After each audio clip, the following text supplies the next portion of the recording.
Welcome back. My name is Dak, and today in this video we are going to continue reading from the Boy Scout Handbook 11th edition from 1998. We are on chapter 5.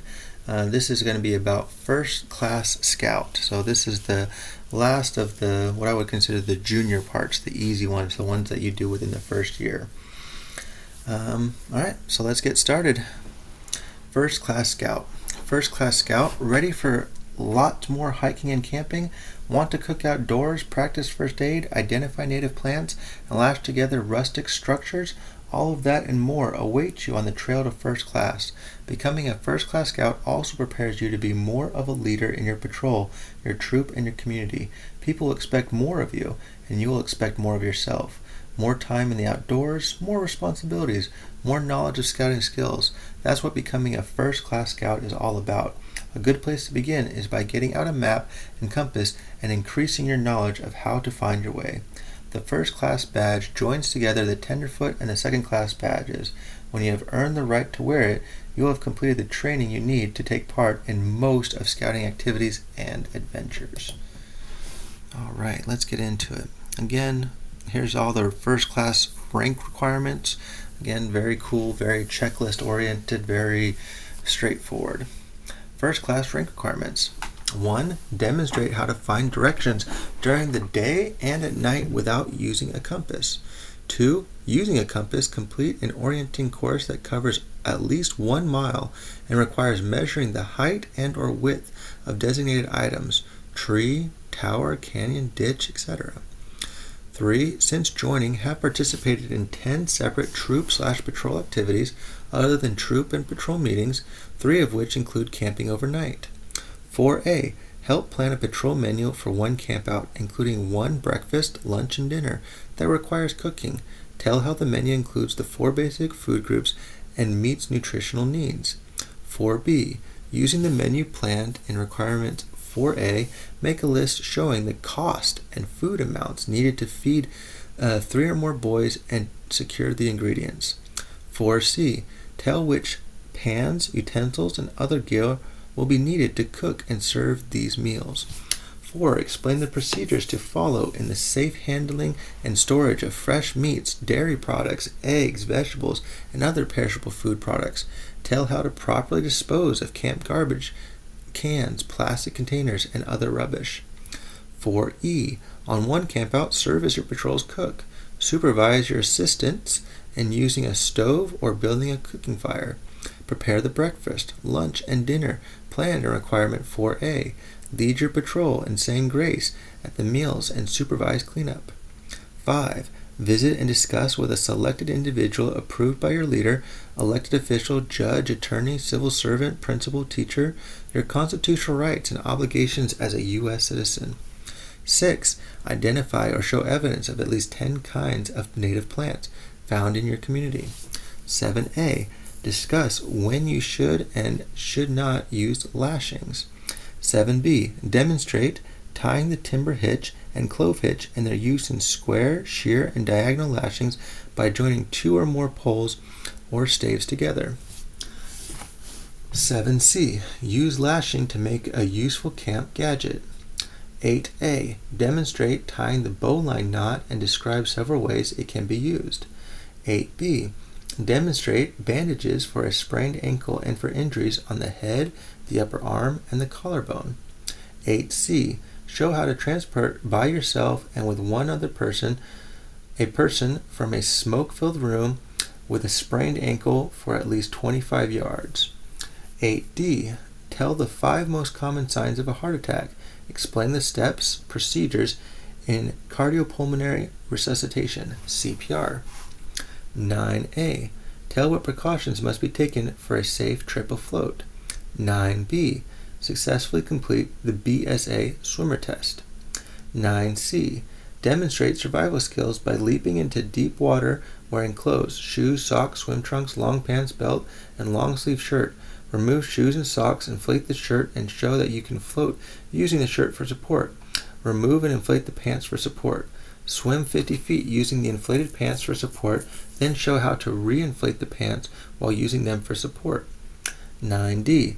With a helper and a practice victim, show a line rescue both as tender and as a rescuer. The practice victim should be approximately 30 feet from shore in deep water. 10. Demonstrate Scout spirit by living the Scout oath and Scout law in your everyday life. 11. Participate in a Scoutmaster conference. And 12. Complete your board of review. As before, there are asterisks about other things that could be done. Let's go. All right, digging into First Class Scout. 1. Demonstrate how to find directions during the day and at night without using a compass. Finding directions using the stars.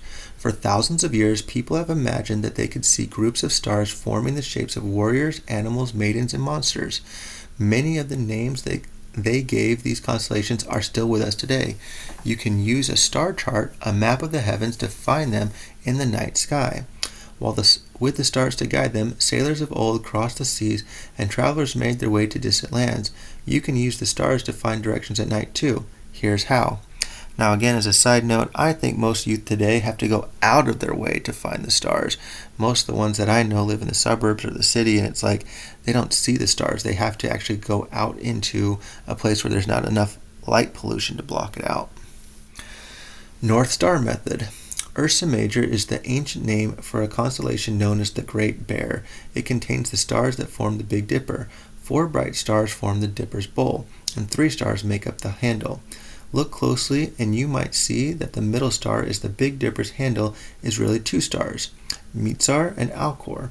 Some Native Americans thought of the larger star as a horse and the smaller as a rider. To find the North Star, train your eyes on the pointed stars of the Big Dipper, the 2 stars farthest from the handle. Imagine a line connecting them and extending upward to a point about 5 times the span between the 2 pointers. You should see the North Star at that point. The Earth's North Pole lies directly under the North Star. And there's a little picture, a diagram there of the person doing it using the angles to figure out the North Star. Push a 2-foot long stick into the ground. Place a shorter stick in such a way that when you sight over the tips of both sticks, you can see the North Star. A straight line scratched between the sticks is a true north-south line. Constellation Method. As you become familiar with the constellations, their locations will suggest directions. Scorpius, for example, fills the southern sky in the summer. Orion rises in the southeast on winter evenings. Shaped like a horseshoe, the northern crown opens toward the north. Cassiopeia circles the North Star opposite the Big Dipper. For more information on stars, see the Boy Scouts of America's Field Book. Finding directions using the sun. Depending on the season, the sun rises more or less in the east and sets in a westerly direction. At other times of the day, try one of the following methods. Watch method. Hold your watch level. Place a short, straight twig upright against the edge of the watch at the point of the hour hand. If you're wearing a digital watch, note the hour, imagine where the hour hand would be pointing, and place the twig accordingly. Turn the watch until the shadow of the twig falls along the hour hand's position, that is, until the hour hand points towards the sun. Notice the angle formed between the numeral 12, the top of a digital watch, and the shadow lying on the real or imaginary hour hand. A line from the center of that watch that divides that angle in half will point south. This method requires standard time. If your watch is set on daylight savings time, turn it back 1 hour. Thanks a lot, daylight savings times. I feel like that's something 20, 25 years later, it should be outdated. We should not have daylight savings time. I think that's one of the biggest crimes in humanity. No reason to continue to have daylight savings time, in my opinion.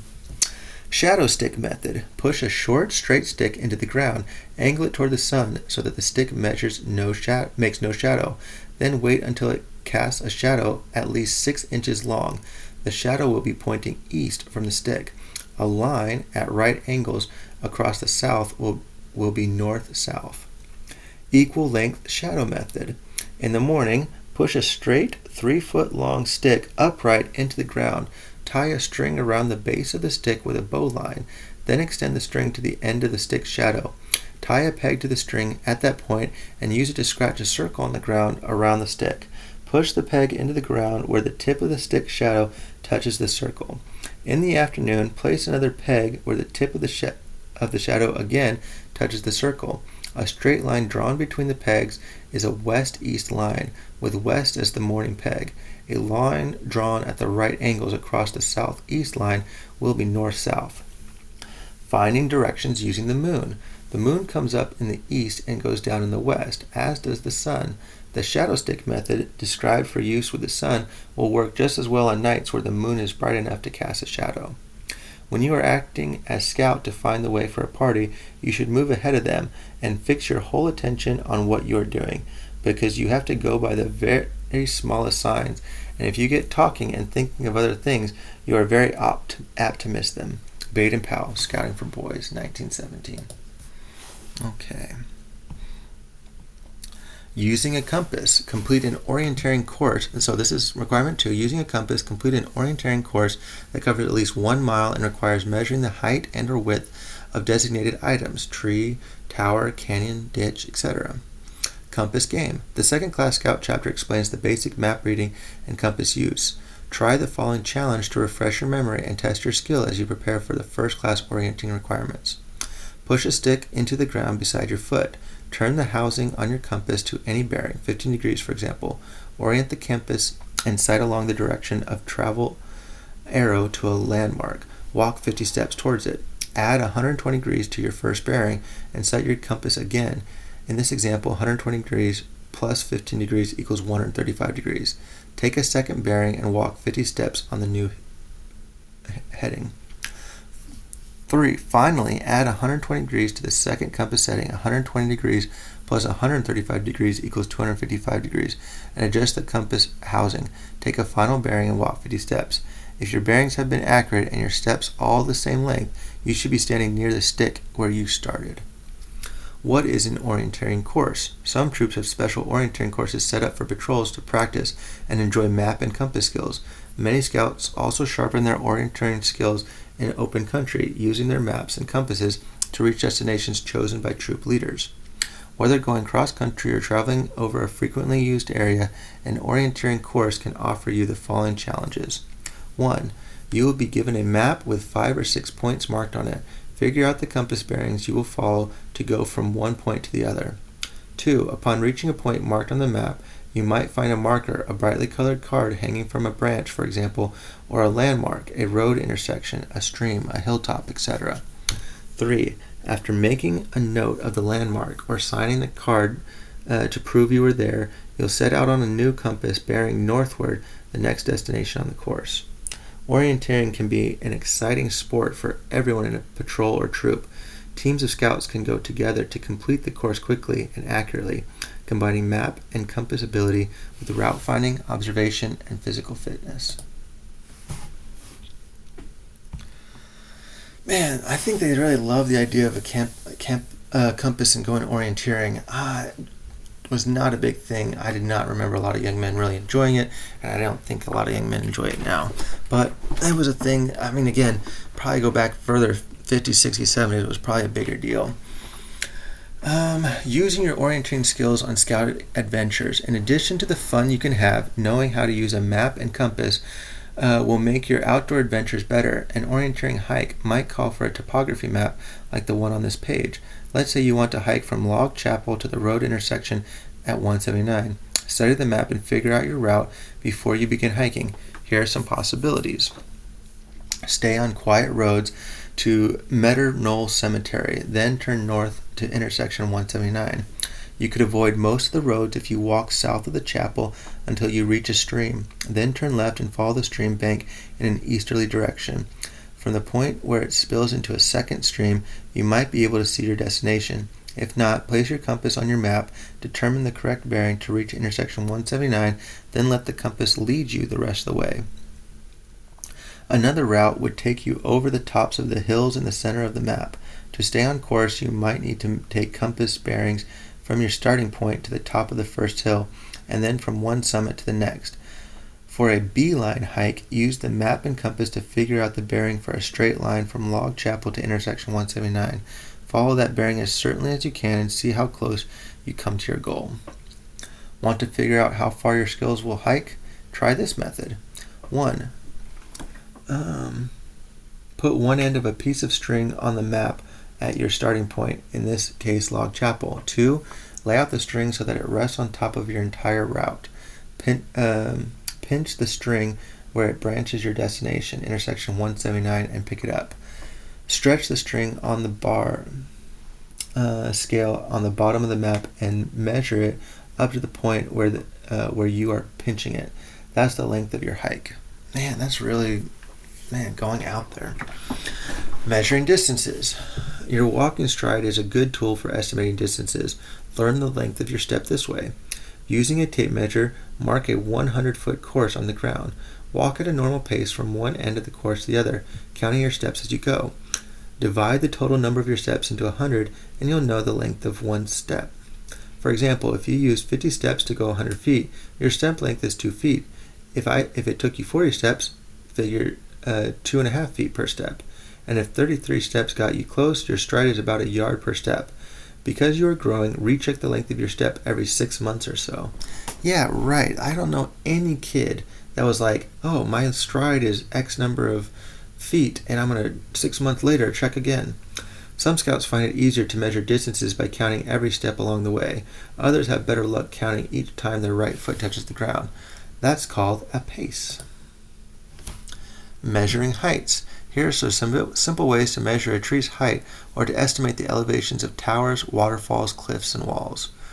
Stick method. Have a friend whose height you know stand beside the object you want to measure, a tree for example. Step back and hold a straight stick upright at arm's length in front of you. With one eye closed, sight over the stick so that the top of it appears to touch the top. Touch the top of your friend's head. Place your thumbnail on the stick where it seemed to touch the base of the tree. Now move the stick up to see how many more times this measurement on the stick will, quote, fit into the height of the tree. Multiply that number by your friend's height, and you will know the approximate height of the tree. Felling method. Back away from the object you want to measure, a flagpole for example. Hold the stick upright at arm's length. Adjust the stick so that its tip appears to touch the top of the flagpole while your thumb seems to be at its base. Swing the stick 90 degrees to a horizontal position as if the flagpole were falling. Keep your thumb in line with the base of the pole and notice where the tip of the stick appears to touch the ground. Measure the distance from the point on the ground to the base of the flagpole to get the flagpole's height. I mean, these are some, basic geometry type questions. I've been on the wrong page. Personal measurements. You carry a measuring tool with you all the time, yourself. Use a ruler or yardstick to figure out the following measurements, and you'll be ready to size up the diameter of a tree, the next fish you catch, and anything else you want to measure. Arm space, arm reach, hand span, finger length, foot length, height. Measuring widths. Imagine that you need to know the width of a stream. There is no bridge and you can't get your feet wet. What will you do? Here are 3 methods for figuring out width. Salute method. Stand on the shore and hold your hand to your forehead in a salute. Move your hand down until the front edge of it seems to touch the opposite shore. Without changing the position of your head or hand, make a quarter turn. Notice the point on which the edge of your hand seems to touch the ground. Measure the distance to that point and you will know the width of the stream. This stuff is just like such nonsense. I mean, like, it's not going to be accurate. It's going to be approximate anyway. And it's like, you can just kind of eyeball it to get the same approximation. I mean, these are like some math questions that you could potentially do, but no 5th grader, no 6th grader, no 7th grader is worried or concerned about measuring these things. Oh well. Stick method. Locate an object on the far side of the stream, a rock for example. Push a stick into the ground next to where you are standing opposite the rock. Walk along the shore at a right angle to AR. Take any number of paces, 20 for example, and mark the point with another stick. Continue walking along the shore in the same direction for the same number of paces as before, in this case 20 more. Put a stick there. Finally, walk away from the stream at a right angle to BD. When you can sight a straight line directly over stick C to the rock on the far shore, stop and mark your spot E. Measure DE to get the width of the stream. Again, this is like, for a first class scout, this is like geometry. This is like 9th, 10th grade geometry. It's not correlating with like where they actually are in life. Compass method. Locate an object, a rock for example, on the far shore directly opposite from where you are standing. Take a bearing by pointing the direction of travel arrow of your compass at the rock and turning the compass housing until the needle lies over the orienting arrow. Read the degrees, in this case 120. Add 45 degrees, 120 degrees plus 45 degrees equals 165 degrees. Set your compass at the new reading, in this case 165. Walk along the shore, pointing the direction of travel arrow toward the rock. When the compass needle again lies over the orienting arrow, stop and mark your spot C. Distance BC is the same as the width of the stream. Oh gosh, what a ridiculous line of doing. Again, great geometry, probably good once upon a time, but like never, like no 5th, 6th grader, 7th grader is going to care about these things. This is like high level adults care about these things. It's obviously not written for kids. 3. Since joining, have participated in 10 separate troop patrol activities, other than troop/patrol meetings, 3 of which include camping overnight. Troop and patrol activities are the heart of scouting. On your way to becoming a first-class scout, there might be many opportunities for you to teach scouting skills to others, as well as to learn more yourself. You will also discover that you are being given more responsibilities in your troop and patrol. Your chances to be a leader are increasing too. In the following spaces, write down the time and place of 10 separate troop or patrol activities and a brief description of each one. Troop/patrol activities record. The first 5 activities are the ones you completed for the second class requirement 2A. Copy them below from page 75. Date, where we went, what we did. Again, I would expect a kid to be very non-specific in these answers, very generic. 4A. Help plan a patrol menu for one campout, including one breakfast, lunch, and dinner. That requires cooking. Tell how the menu includes the 4 basic food groups and meets nutritional needs. Using the menu planned in requirement 4A, make a list showing the cost and food amounts needed to feed 3 or more boys and secure the ingredients. 4C. Tell which pans, utensils, and other gear will be needed to cook and serve these meals. 4D. Explain the procedure to follow in the safe handling and storage of fresh meats, dairy products, eggs, vegetables, and other perishable food products. Tell how to properly dispose of camp garbage, cans, plastic containers, and other rubbish. 4E. On one campout, serve as your patrol's cook. Supervise your assistants in using a stove or building or cooking a fire or building a cooking fire. Prepare the breakfast, lunch, and dinner planned in requirement 4A. Lead your patrol in saying grace at the meals and supervise cleanup. Rich stews, good desserts, and breakfast that get the day off to a roaring start. There's nothing better than tasty meals outdoors, especially if you cook them yourself. Totally disagree. There's a lot of meals. Going to a restaurant, having your mom make stuff, there's a lot of things better than cooking things yourself outdoors. Whether the ingredients are fresh foods for an evening cookout or lightweight dried ingredients for a long backpacking journey, some general skills, a few spices, and a bit of creativity on your part will result in feast as memorable as the adventure itself. Chapter 10, Cooking, beginning on page 247, has the information you need to learn the basics of planning and cooking nutritious outdoor meals, the safe handling of food, and cleaning up afterward. Take a moment before a meal to share your thanks for the food you have been given, the experience you are having, and the joy of having your friends. The grace used at Philmont Scout Ranch is one way to express that gratitude. Philmont Grace. For food, for raiment, for life, for opportunity, for friendship and fellowship, we thank thee, O Lord. Amen. Tooth of Time, Philmont Scout Ranch, Cumaron, New Mexico. Philmont, that's the big one. That's like where that's like adult scouting, where the scoutmasters go and get to act like scouters. Like that's what like the really dorky scoutmasters love to go to. Philmont. 5. Visit and discuss with a selected individual approved by your leader, elected official, judge, attorney, civil servant, principal, teacher, your constitutional rights and obligations as a U.S. citizen. See, I like this one. I'm an attorney. I think the Constitution is important. I think this is a very important thing. I think this is something that should be expounded.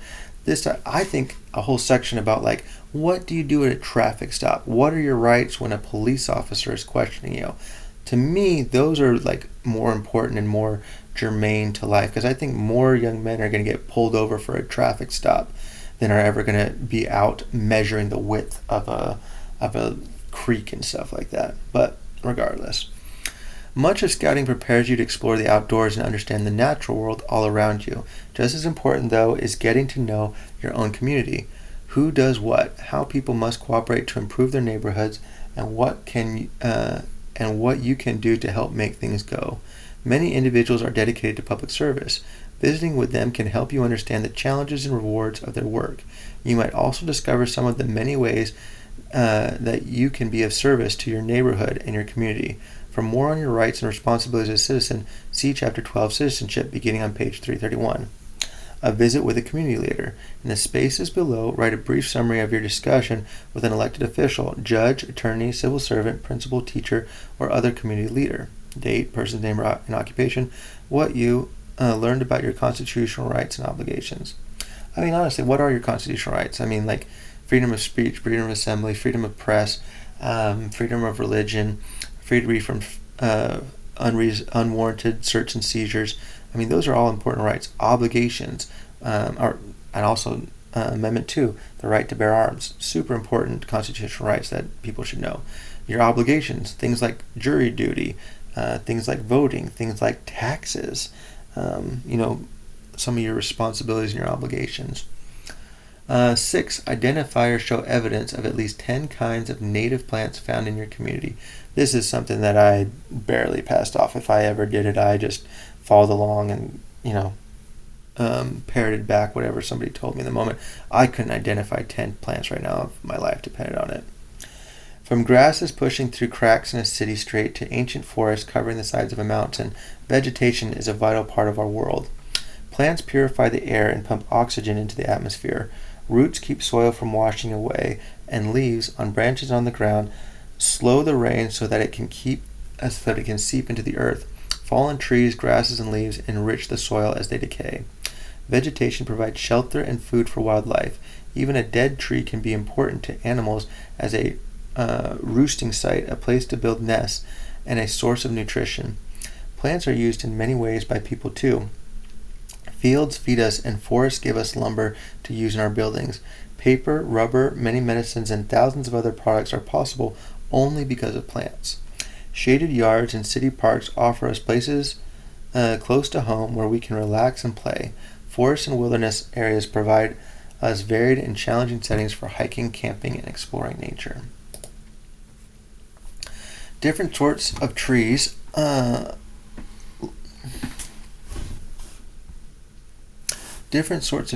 look pretty much alike to many people, but by observing their different traits we can learn to know a large number of trees just as we have learned to know our friends. The natural history of trees can be learned only by keeping our eyes open, training ourselves to observe closely. Handbook for Boys, 2nd edition, 1915. When you can identify trees, shrubs, and grasses, you can more easily discover all the places they live, the uses they have, and their importance to the environment. A good way to learn about plants in your community is to spend time with someone who knows a lot about them.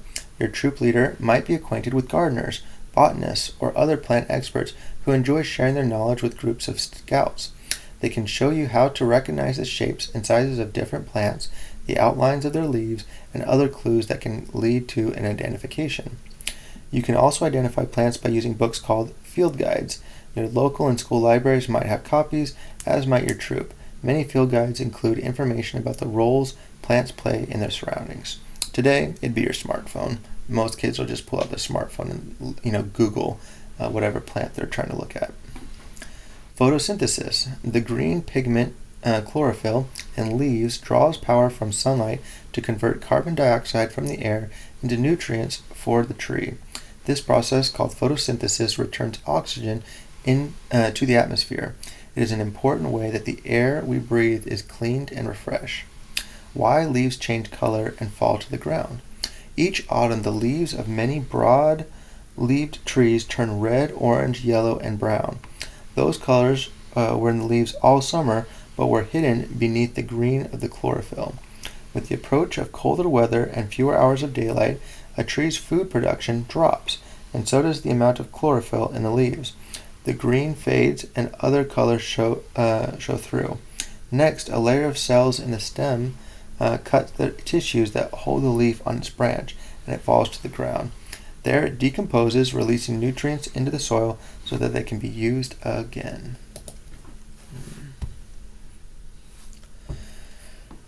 Collecting evidence of native plants. Trees are the largest and oldest living things on Earth. Over 1,000 species grow in the United States, each one different from all others. Some thrive in sunlight, others in shade. A few require fire in order to reproduce. Certain trees grow very fast, while others, especially those living hundreds of years, gain their height and mass very slowly. The two large groups of American trees are conifer trees and broadleaf trees, also known as evergreens. Conifers bear cones and have needle-like or scale-like leaves that usually stay on the trees for several years. Broad-leaved trees have flat leaves that generally fall off in the autumn. For more information on trees, see the Boy Scout of America's field book. Alright, so we're seeing conifers, evergreen, decadence,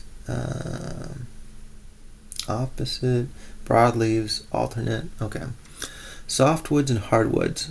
Woodworkers refer to pine, fir, cedar, spruce, and other conifers as softwood because lumber from them is easy to cut and shape. Experienced campers know that firewood from conifers burns quickly with hot, smoky flames. Oak, walnut, maple, and most other broadleaf trees are called hardwoods. They are used to build furniture and other structures requiring strength and durability. Hardwood campfires burn down slowly into long-lasting beds of coals.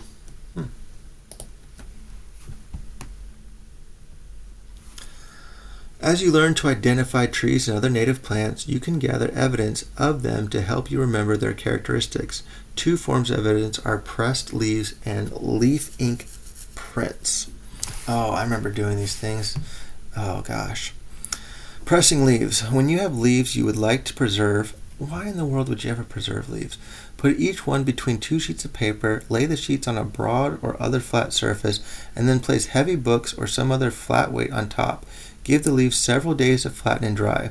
Mount them in a scrapbook along with the details of where and when you found them, their identities, and any other information you have learned about their individual natural histories. Yeah, create a little dead museum for leaves? Okay, no thank you. Making leaf ink prints. Use a rubber roller to spread a dab of printer's ink on a glass plate. Place a leaf on the glass with the veined side against the ink. Run the roller over the leaf several times, then lay the leaf ink side down on a clean sheet of paper. Cover the leaf with a piece of newspaper and run the roller over it to make a print. After the ink dries, arrange the pages in a scrapbook. Why care about plants? Excellent. I know that they're important, but oh man, real life impact. It's hard to think about preserving a leaf like this. The world around us is a complicated web of relationships among thousands of types of plants and animals. That diversity helps all species survive. Strong forests, prairies, and other plant communities increase the stability of the environment. Our actions affect the water, air, vegetation, and wildlife all around us. Recycling, using no-trace methods of hiking and camping, and being thrifty in the use of natural resources are a few of the ways you can help. Learning all you can about the environment will allow you to make choices that are good for the long-term health of the earth. Cherish the earth. Use it in such a way that it sustains life today and makes it possible for future generations to continue to sustain life. See, this is my big issue with these type of issues. It's not an individual scout's responsibility to fix the earth. It's major corporation and it's government regulation that is going to make the difference. It's not going to be whether a scout picks up a leaf or not. It's just such the wrong perception. Go back to the whole constitutional question and advocate for certain regulations and corporation behavior. Plastics is going to be far more important than, picking up stranded wood and stuff. But I digress. 7A, discuss when you should and should not use lashings. 7B, demonstrate tying the timber hitch and clove hitch and their uses in square, shear, and diagonal lashings by joining two or more poles or staves together. Use lashing to make a useful camp gadget. Native American 7C, use lashing to make a useful camp gadget. Oh gosh. I mean, again, modern convenience makes a lot of things obsolete. I mean, this is good information if we're ever in a, have to be in an apocalypse and then grid falls apart. But again, I get the value that there's teaching young men to do this stuff, but it's also like not that important. I don't know. If I was in charge, I would be updating a lot of these things. I'd be putting more emphasis on computer literacy skills, on taxation, monetary, statistics. I'd be doing a lot of other things that are important for navigating the future, but whatever. Native Americans had no nails or screws with which to make their tools. Settlers moving into the American frontier built homes with materials they found in the forest. In Indian camps and pioneer settlements, people depend on lashings to bind together structures as simple as tripods and as complex as river crossings. You will seldom have the time or the need on campouts and backpacking trips to build pioneering projects. However, where they are appropriate, a few structures can make you more comfortable. A table will lift food preparation off the ground. A tripod can hold a wet wash basin. Lashings can bind together several pack frames to form a stretcher for an emergency evacuation. At scout camp, you might even have a chance to lash together a tower or a bridge. Obtain permission before building camp gadgets or other structures. They are prohibited in many backcountry areas as well as a way of encouraging no-trace camping. Use only the material that have been approved for the project. Take everything apart when you are done and leave no evidence that you were there. See, it's just hard. Do this, but be careful about doing it. Why? Because you get in trouble for doing it. So it's a deterrence, and you just don't do it as much anymore. What are staves? In scouting's early days, hiking staffs or staves were almost a part of the uniform. Handbooks explain how staves could be used as parts of pioneering projects and to make stretchers and splints for first aid emergencies. For more on using hiking sticks today, see page 213. Timber hitch. Timber hitch. While working on your tenderfoot requirements, you learned that a hitch is a knot that ties a rope to an object. The timber hitch is the knot to use for dragging a log across the ground. It is also the knot that starts a diagonal lashing. Here's how to tie a timber hitch. Pass the end of the rope around the log. Loop the end around the standing part of the rope. Then wrap the end around itself 3 or more times. Tighten the hitch against the log. Clove hitch. Clove comes from the word clave, meaning to hold fast. Cleave, meaning to hold fast. The clove hitch can be used to start most lashings. Bring the rope end over and under a pole. Take it around a second time, crossing over the first wrap to form the shape of an X. Bring the rope and around a third time and tuck it under itself at the center of the X.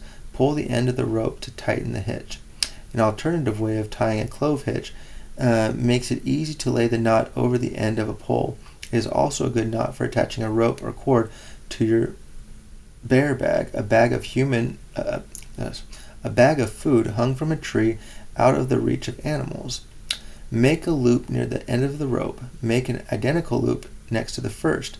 Without turning over either loop, lay the first loop on top of the second.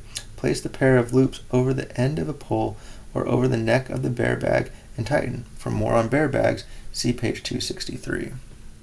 Oh, all right. Sorry, didn't turn over. There's the timber hitch and the clove hitch.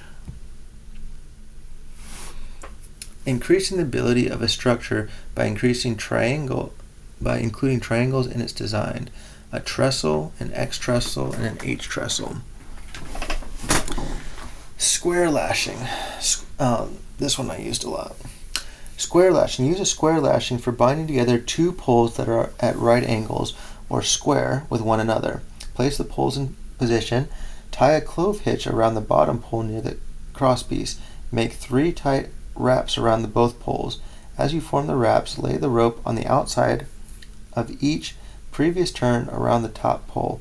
and on the inside of each previous turn around the bottom pole. Wind 2 fraps around the wraps, pulling the rope very tight. Finish with a clove hitch around the top pole. Shear lashing. Poles secured with a shear lashing can be raised as an A-frame. Lay 2 poles side by side and tie a clove hitch to one of them. Make 3 very loose wraps around the poles, and then put 2 loose wraps between them. Finish with a clove hitch around the other pole. Spread the ends of the poles to form the shape you need. Redo the lashing if it proves to be too tight or too loose. Diagonal lashing. To bind poles at an angle other than a right angle, use a diagonal lashing. Tie a timber hitch around both poles and pull it snug. Make 3 tight wraps around the poles. Lay the wraps neatly around the timber hitch. Make 3 more wraps around the first 3. Cinch down the wraps with 2 fraps between the poles. Tie off the rope end with a clove hitch. Like, this is all fun and stuff, but it's like, it's so outdated. It's about a time in a history where rope was abundant and sticks were abundant, but pre-modern technology where a lot of the stuff is outdated, and you would never, like, okay, building this monkey bridge, for example, you couldn't put practically, and you couldn't like put it in your neighborhood or your community because the government would come shut it down as not appropriate and not safe. And so it's like, it's fun to learn these stuff, but unless there's apocalypse, and even if there's an apocalypse, you're going to have an abundance of resources. You're not going to be creating this type of stuff. So this is for a day and age that is long past. A few additional lashings will allow you to build special structures or to put the finishing touches on a table, tower, or other projects. You see a monkey bridge, a desert water bag, a kitchen rack, single lock bridge, a flagpole, a tower. Tripod lashing. A close relative to the shear lashing, a tripod lashing is a lashing to use for making a tripod or for joining together the first 3 pieces of a teepee. Lay 3 poles alongside each other with the top of the center pole, pointing the direction opposite that of the outside poles. Tie a clove hitch around one outside pole. Loosely wrap the poles 5 or 6 times, laying the turns of the rope neatly alongside one another. Make 2 very loose fraps on either side of the center pole, one with a clove hitch. Spread the legs of the tripod into position. If you have made the wraps or fraps too tight, you might need to start over. Round lashing. Round lashings bind 2 poles side by side. Position the poles. Oh, I lost something.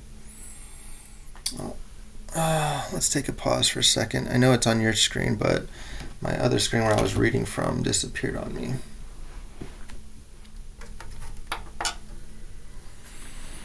Alright, so I'll do some filler. Again, this is a lot about tying knots for things that don't make sense right now.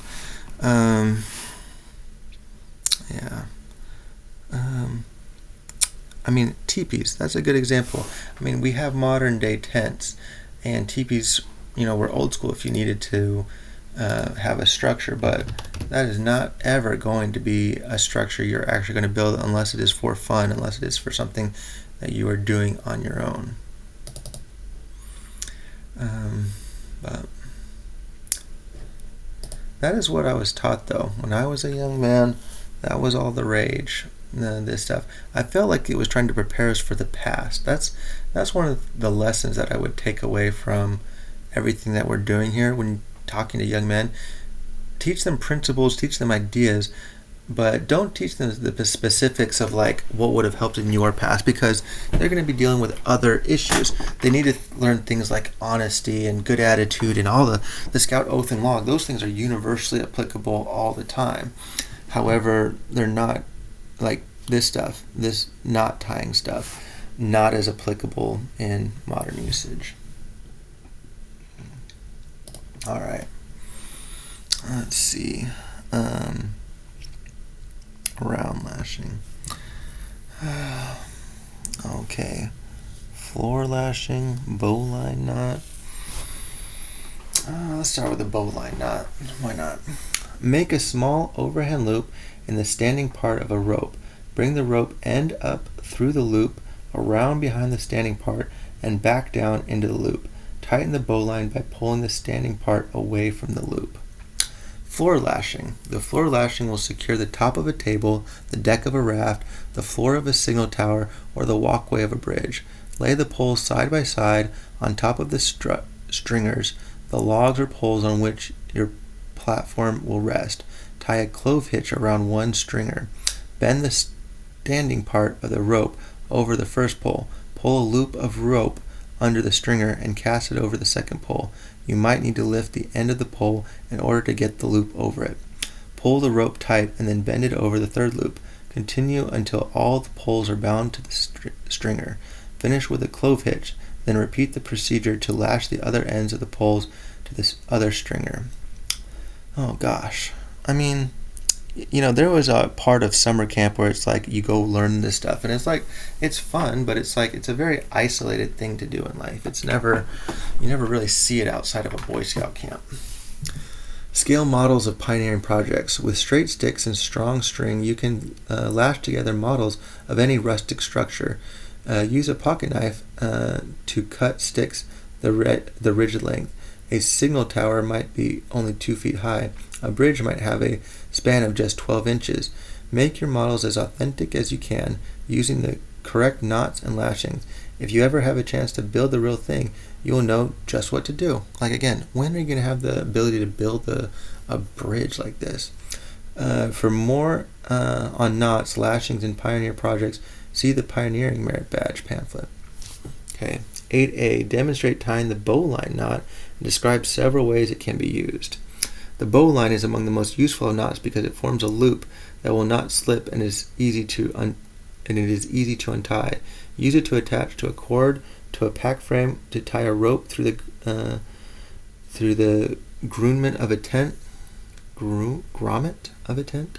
to secure a line to a canoe, in rescue situations, and in a thousand other ways. Learn to tie the bowline around a post and in the free end of a rope. With practice, you can even tie it with one hand. All right, sheet bend. The sheet bend is a very good knot for tying together two ropes of the same or different diameters. It is a close relative of the bowline and is untied in the same way. Put a bend in the end of a thicker rope and hold it with one hand. Pass the end of the other rope through the bend, then take that end around behind the bend. Bring the end across the front of the bend and tuck it under its own standing part. Tighten the knot by pulling the standing part of the smaller line. Oh gosh. That's the thing. This stuff is instructional, and I guess it's used when you need to do one of these knots. You pull out your handbook, but it is not a good narrative. It is not. I'm reading this chapter and I'm like, man, I'm exhausted trying to just read it directly through. By now, you should know how to approach the victim of an accident, how to treat hurry cases, and how to plan what to do next. See Chapter 11, First Aid, beginning on page 287. The first aid requirements for first class will add to your skill in bandaging wounds, transporting injured persons, recognizing signs of heart attack, and understanding cardiopulmonary resuscitation, CPR. Detailed information for each requirement can be found on the pages listed below. 8B, demonstrate bandages for a sprained ankle and for injuries on the head, the upper arm, and the collarbone. 8C, show how to transport yourself and with one other person, a person from a smoke-filled room with a sprained ankle for at least 25 yards. 8D, tell the 5 most common signs of a heart attack, explain the steps, procedures, in cardiopulmonary resuscitation, CPR. Yeah. It's fine, first aid, but in reality, it's unless you go to nursing school or an EMT or medical, you don't really get this stuff down. It takes a lot more training than what you do as a young man, but I guess it's fine just to be exposed to it. I look upon swimming as an essential qualification for first-class scout and for every man. Also, I don't consider a boy is a real scout till he passed his first-class scout. Lord Baden-Powell. To be a first-class swimmer, you must increase your swimming strength and stamina and learn how to rest while swimming in deep water. You will also learn boating safety, water survival skills, and how to serve as a lifeguard when your troop goes swimming.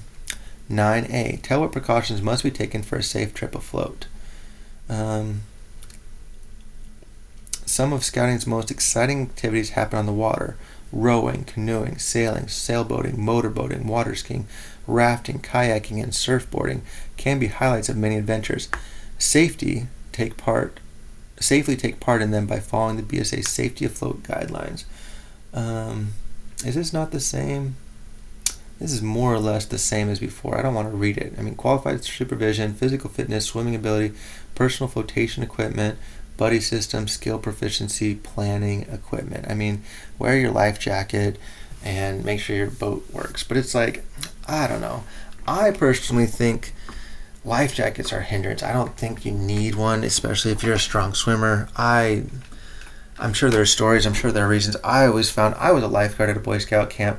Never once did I ever think I really needed a life jacket. Again, it's the type of thing that because there's an accident one every 100,000 times, an insurance person, an attorney, insists, well, everyone needs to wear one. But, I don't know, kind of ridiculous. And then there's, of course, discipline. Alright. Successfully complete the BSA swimmer test. As a second-class scout, you have already learned to jump into deep water and begin swimming. You also know how to stop and start and how to return while swimming. These skills are all part of the BSA swimmer test. Now you need to develop sufficient strength and stamina to swim 75 yards with one of your crawl strokes or with one of the several new strokes. Additionally, you need to master the elementary backstroke and floating so that you can rest while swimming, working, or playing in deep water.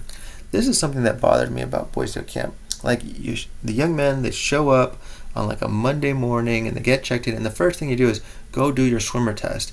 And it's like early morning or afternoon, and it's like, okay, they go and they swim real fast, they get checked off, and it's like, oh, now I'm wet and I'm sticky, and it's like I have to change, and it's like, I think it's a really bad start. I mean, I know it's important to get them all tested and stuff, but it's like, I always found the swimmer test as more of an annoyance than a strong start to the week. BSA swimmer test. Jump headfirst in the water, over the head in depth, level off, and begin swimming. Swim 75 yards in a strong manner using one or more of the following strokes: side stroke, breaststroke, trudges, or crawl. Then swim 25 yards using an easy resting breaststroke. The 100 yards must be completed in one swim without steps and must include at least one sharp turn. After completing the swim, rest by floating. I mean, most young men do not actually learn how to swim from Boy Scouts. They get checked off, but it's like they either already know how to swim or they took swimming classes, or I mean, it's like you don't actually learn, you just verify that you can do it. I mean, it was very rare that a young man like didn't know how to swim, came to Boy Scout camp and like learned how to swim or like learned through the Boy Scouts. It's just ridiculous to think that Boy Scouts is actually teaching. Floating. Floating face up is probably the best way to rest in deep water. This simple skill requires buoyancy and balance. Buoyancy comes mainly from the air you hold in your lungs, and the balance is achieved by distributing your body mass above and below your chest. Think of your lungs as balloons supporting the center of a seesaw. You want to spread the weight so the seesaw balances and holds steady in the water. You add weight above your chest by extending your arms above your shoulders and bending your head as far back as your neck will stretch. Practice in chest deep water. Start from a standing position. Take a deep breath and hold it. Bend your knees slightly and lean backward, arching your back and stretching your neck backward until your ears are in the water and your chin is in your highest point. Slowly extend your arms above the shoulders, palms up. Do not try to arm stroke or kick yourself into a higher position, because this will throw you off balance. Relax and let your body settle into its natural floating level and position on the water. The natural floating position for many people is with their legs and feet hanging down almost vertically under the water. Others float high on the water with their hips and legs near the surface. Begin by holding the float position as long as you can hold your breath. When it is necessary to breathe, quickly blow out a short puff and suck in new air through your nose. As your floating experience and confidence increase, you will be able to breathe in more relaxed and natural rhythm.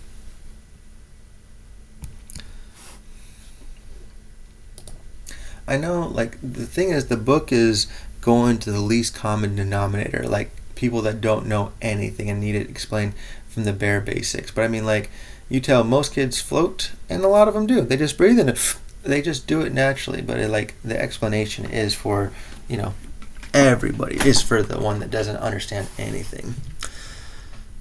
Swimming strokes, elementary backstroke. This is the resting stroke for the last 25 yards of your test, and you should be less exhausted at the end of the distance compared to when you began the stroke. Use the stroke for long distance swimming or for when you are tiring and want to rest while continuing to make progress. Start on your back in the glide position, legs extended, arms at your sides, hands at your thighs, and toes pointed. Move your hands up and at the same time begin to drop your heels. As you extend your hands outward, turn your toes outward. Now complete the power part of the stroke by sweeping your hands down towards your feet and whipping your feet back together in a circular motion. To avoid getting water in your mouth and nose, bring your chin to your chest and your arms push towards your feet. Make your movements continuous, resting only at the end of the stroke to permit a long glide. As you finish your glide, repeat the process. Keep your head in line with your body. Don't be in a hurry. Remember, this is a resting stroke, so be sure to relax and glide for 3 or 4 counts. Side stroke. This is another good long-distance stroke with a long, restful glide. It also introduces the scissors kick, which is used in swimming rescues. Start in the extended glide position on your side with one ear in the water, your nose and mouth turned to the shoulder, out of the water, and your eyes looking toward your feet. Begin moving the leading arm into a catch motion and then start the trailing arm and leg action. The leading arm pulls as the trailing arm slices through toward the upper chest. The legs bend as the trailing arm moves forward. Pull the leading arm to a point just below your chest. As your arms begin to change directions, extend your top leg forward and your lower leg back. Without stopping, continue to move your arms and snap your feet together in a scissoring motion. The stroke is complete when you arrive back at the glide position. Hold the glide position for 3 or 4 counts and repeat the stroke. Oh boy. Breaststroke. This is one of the oldest strokes used in scouting, and variations range from a restful distance stroke to a competitive racing stroke. With an extended glide, as taught in scouting, the breaststroke is a powerful long-distance stroke that conserves energy and has certain applications in life-saving. The stroke uses a whip kick and shallow arm pull. Start in the prone glide position with your face in the water. As you drop and pull your hands, lift your face out to breathe and draw your feet towards your hips. When your arms are at the level of your shoulders, your legs should be under your hips with your feet drawn up. Breathe in and have your face ready to go back in the water. Rotate your hands until they meet under your chin and thrust them through the water to the extended position. Your legs push out and back in a circular motion. Your face returns to the water, ankles touch, and legs extend. Hold the glide for a count of 3 or 4 while exhaling into the water. Then begin the stroke again. Trudges. This interesting stroke, named for Englishman John Trudgen, who first introduced the stroke in competition in 1868, combines the arm movements and breathing of the front crawl stroke and the scissors kick. The kick is completed with the hips turned up on the breathing side arm, just as the arm on that side completes its pull. The legs trail in the extended position as the other arm pull is performed. Mature swimmers frequently prefer the trudgen as a strong, energy-conserving, all-purpose stroke.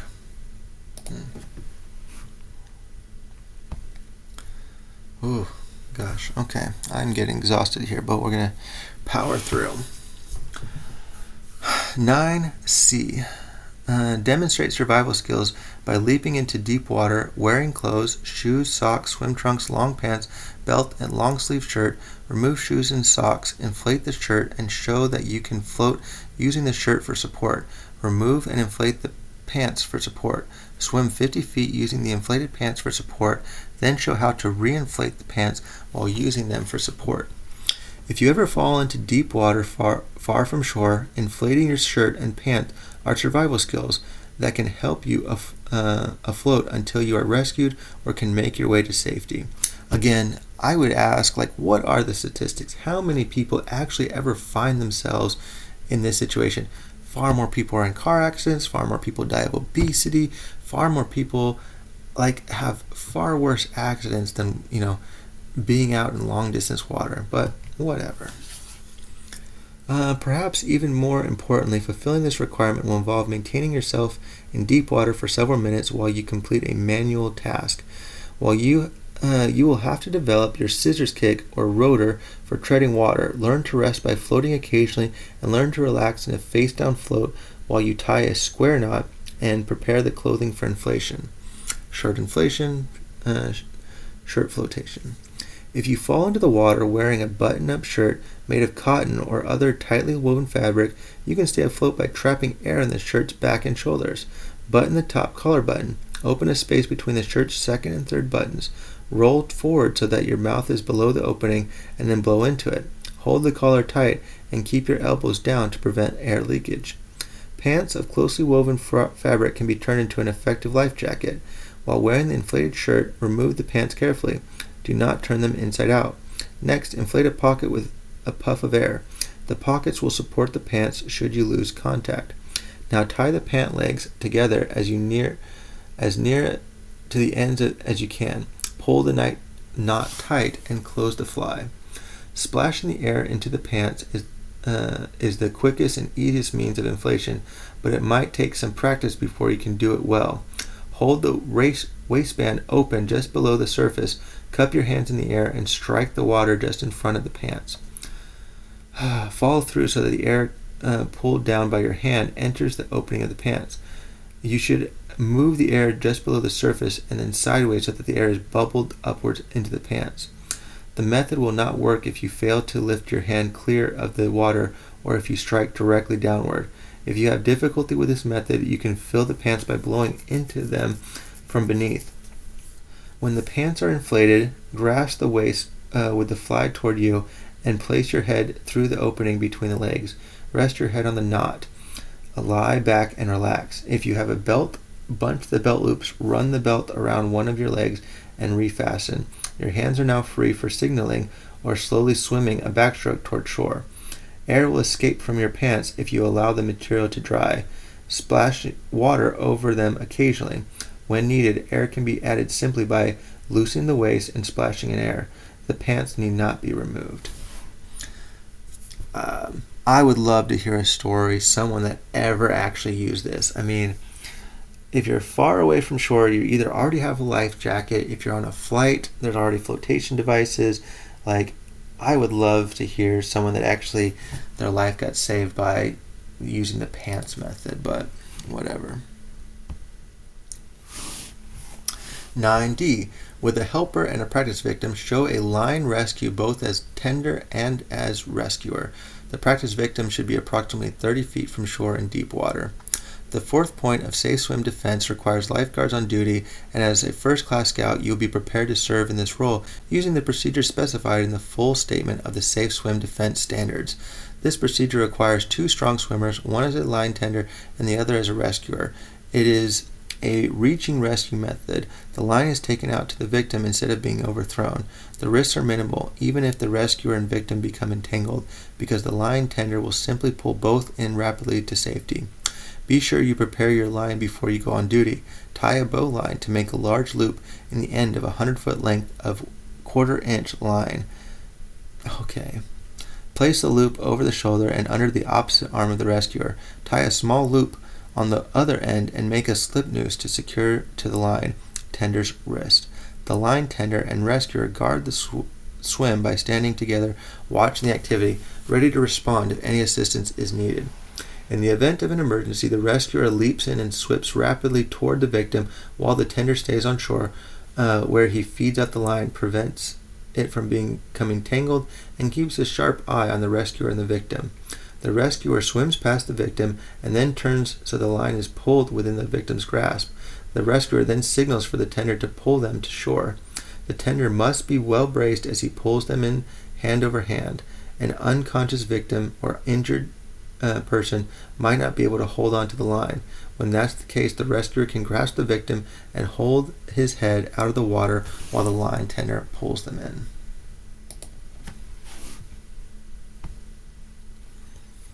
10. Demonstrate Scout spirit by living the Scout oath, promise, and Scout law in your everyday life. At troop and patrol meetings, you've recited the Scout oath and the Scout law dozens of times. The words come easily to you, but but do you know what those words mean? The Scout Oath and Scout Law are not just for reciting at meetings. They are not just to be obeyed while you are wearing a uniform. The spirit of scouting that they represent is every bit as important when you are at home, at school, and in your community. The Scout Oath begins with the words, "On my honor." Your honor is your word. By giving your word, you are promising to be of good character and to keep your reputation untarnished. Be trustworthy in all you say and do. Extend friendship to others. Be thrifty with your time and resources. Be tolerant of others, regardless of their differences, and celebrate the great diversity that enriches our nation and the world. Express reverence in accordance with your beliefs. Offer a helping hand because you want to, not because you expect a reward.